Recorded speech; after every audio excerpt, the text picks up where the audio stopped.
When you've been a racist plagiarist longer than president and have had a shitty year, but you have to make a State of the Union address and read it aloud in front of the class, you get exactly what happened Tuesday night. I think we need to talk about it. This is The Laughing Libertarian, and I'm your host, Alan McFarland.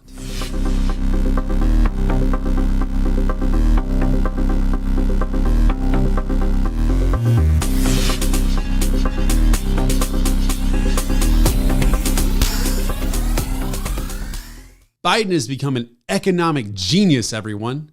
From the same group who brought you the largest mass printing of frivolous cash in modern history comes, we're going to stop inflation by cutting costs. 20, 40, 60, 80, 100, 120, 140. Wait a minute, that's $100. Stop. Congratulations. Just when we thought his stutter, poor memory, or lack of proficiency in stairs were the worst, they found another way to prove just how handicapped Joe Biden really is. I'm not a smart man. And how does old Joe think he's going to change the world? Well, guys, he's going to dust off Trump's plan. Now, we know he dropped out of a previous presidential race when he was caught plagiarizing. But hell, he's in there now. This is presidential plagiarization.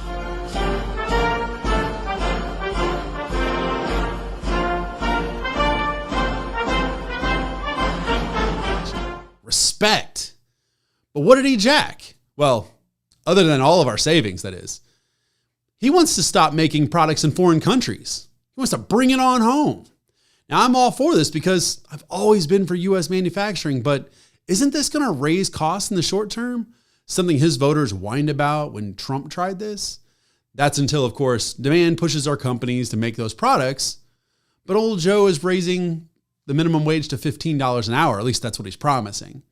Well, now you have to scratch those cheap goods. And what else? Insulin.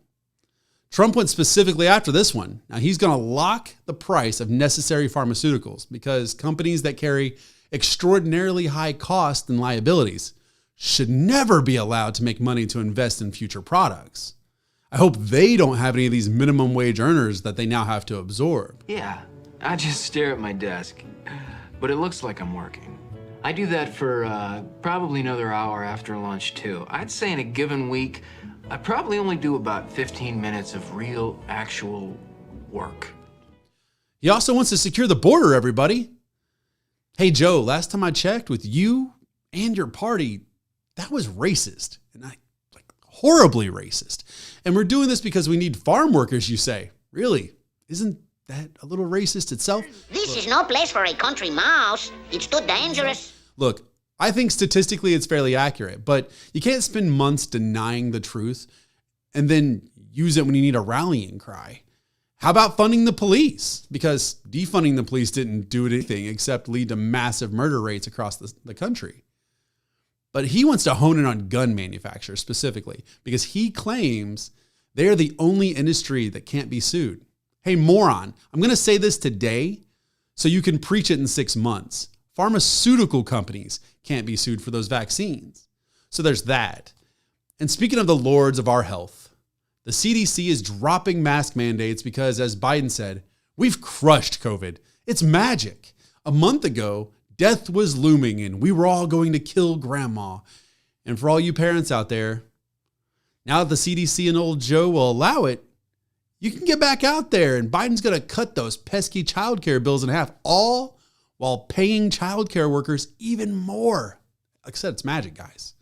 And the self-proclaimed capitalists will be cracking down on companies that overcharge as well. Not like capitalism wouldn't just kind of sort that thing out naturally.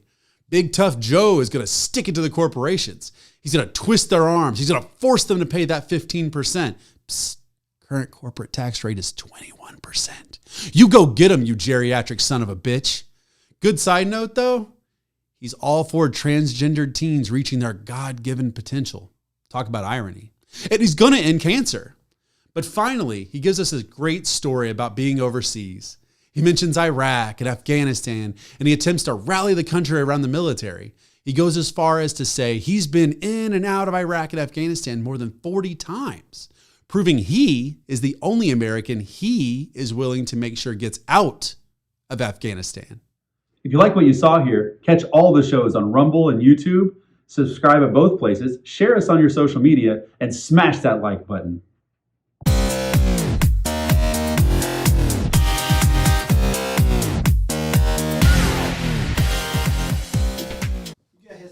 I got headspace.